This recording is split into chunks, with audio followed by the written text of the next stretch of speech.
As TVs continue to get larger, brighter, and more impressive every year, at Tom's Guide, we're always looking to find you the best home entertainment setup for your budget. And with all the convenience and comfort you get from watching at home, you may think that the best viewing experience is right from your couch. So, what are we missing out on by not seeing the latest blockbuster film on the big IMAX screen? Well, we're in Toronto, Canada, IMAX's headquarters, so let's find out. As we'll learn, there's a lot of visual, sound, and production magic happening in the background, which many of us probably don't think about. That makes watching movies in an IMAX theater like this one of the most exclusive and immersive viewing experiences. But maybe even more important, we're gonna give you that inside scoop on which seat is best in house. Today, I'll be meeting some of the talented individuals who form part of the team crafting that IMAX experience.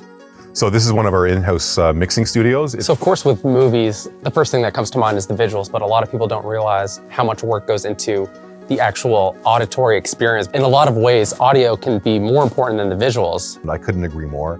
Sound is one of those things that's an integral piece of the equation.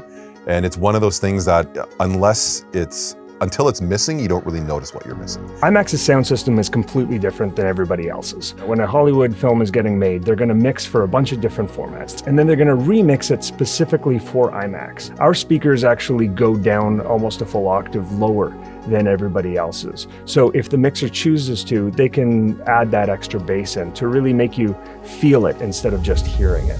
When something explodes, you're able to literally feel it and feel like you're a part of it. So really what comes together with the IMAX experience is everything all at once.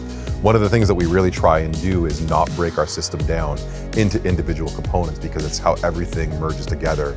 1 + 1 sometimes doesn't equal 2. That's really the way I would put things. And of course, the other major component is the picture.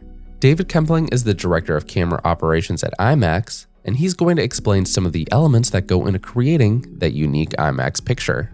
Where we start with the IMAX camera is the scale. If you shoot something with a small format, with a little sensor, a piece of film, you feel like you're kind of looking through a window into a scene. But if you shoot it with that larger scale, you feel like you're kind of looking over the fence into the neighbor's yard, like you're right there. And you can combine this with depth of field and with the qualities of lenses and with contrast and with focus and the great resolution. And when you add that to the scale of our screens, there's this whole sort of combination of events that occurs, and you kind of sit there and you feel like you're right there. We have cameras that are decades old, and they just run and run and run and run like the school bus that will just not stop. We've made films with some of the greatest filmmakers in the world. You can see that reality of a scene, especially at our scale and at our great resolution, and there's a quality there that's very visible, and it becomes part of that entire experience. Over 90% of new films are shot digitally, but IMAX cameras use large format 70mm film to create astonishing picture resolution. Film is film and digital is digital, and you can simulate one with the other, but I think film will always have that mystique because it's very unique as a medium, and it comes from analog elements. It's physical elements. All of those elements, I think that they create an IMAX experience. Now, even though I was expecting to learn all about the different cameras and sound equipment needed to create that IMAX experience, I wasn't prepared for the next part of my tour. So we're in our manufacturing facility right now. This is our class 10,000 clean room. Our system's having a lot of critical optics inside of them. As we're putting it together, we obviously have to keep the dust and keep all the components out of them. So inside of here, we've got a lot of our critical optical assemblies. They're broken up into various stations. We've got custom hardware that we've actually designed and developed in-house to be able to align all these things.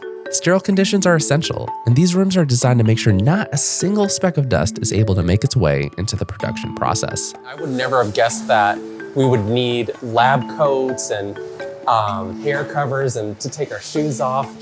It's crazy just the amount of cleanliness required just to keep that level of... It's kind of like you're working for NASA to a certain degree, but you're working for IMAX.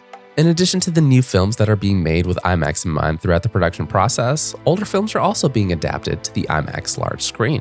So DMR is digital media remastering. And so it was designed as a tool to take content and to convert it into our format. So the tool was developed as a means to maximize image quality where we could with that content. There are so many times when we've been in these screenings with filmmakers where they are seeing their picture for the first time, and they're seeing it in a new way, and it's exciting. Some of the films that have been remastered for IMAX in the last few years include Jaws and E.T., to name a few. I think it's pretty fair to say that this is a very exclusive experience. Yeah, definitely. And the movies only run for a certain amount of time. So sometimes 1 week, sometimes only 2 weeks. So if you don't see it in that first 1 or 2 weeks, we're already on to the next movie and you've missed your chance to see it in IMAX. What is your favorite seat in the house? So the simple answer is there's no bad seat in IMAX. They're all great. Alex Crabb is the manager of theater design at IMAX, making sure the experience for everyone watching is the best it can be. Part of a designer's job is to ensure that every seat in the auditorium is designed in a way where we could see with no obstructions, the full span of the screen. We bring the screen as close as possible to fill your peripheral vision so that you could look left and right and still be engulfed in the movie. Every seat is the best seat in the house. Of course, people do have great home theater systems now, but they don't have IMAX systems. And if they did, their neighbors wouldn't be happy. Does the magic ever wear off? Definitely not. Every time I watch one, the magic just keeps getting bigger and bigger and bigger. We've really been helping filmmakers understand that there aren't limits. And I think you've seen filmmakers that are pushing the IMAX experience as far as they possibly can. Everything is being optimized for our format, which makes it different and special. It's not a standard release. And everything that goes into it was designed and implemented for that experience. Everything. There's that chance you feel that maybe this will be the best film I've ever seen. That to me is IMAX.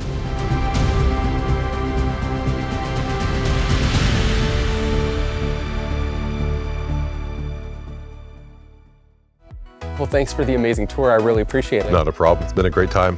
Thank you. So, as you can see, an IMAX theater is way more than just a larger screen. There's a lot that happens in the background that makes this an entirely different production. If you're like me, you haven't been to a theater in a while. Now, as great as it is to watch from home, from what I've learned, there's a lot I've been missing out on by not seeing movies in IMAX. You can get the full experience yourself at over 180 IMAX screens in AMC theaters, just like this one in New York City. But what do you think? Is watching it in IMAX worth the extra ticket price? Let us know in the comments down below and share which movie you're most excited to see in IMAX. Be sure to follow us on our socials, TikTok, Instagram, and Twitter @TomsGuide. This has been Paul Antle. Until the next one, I'll catch you later.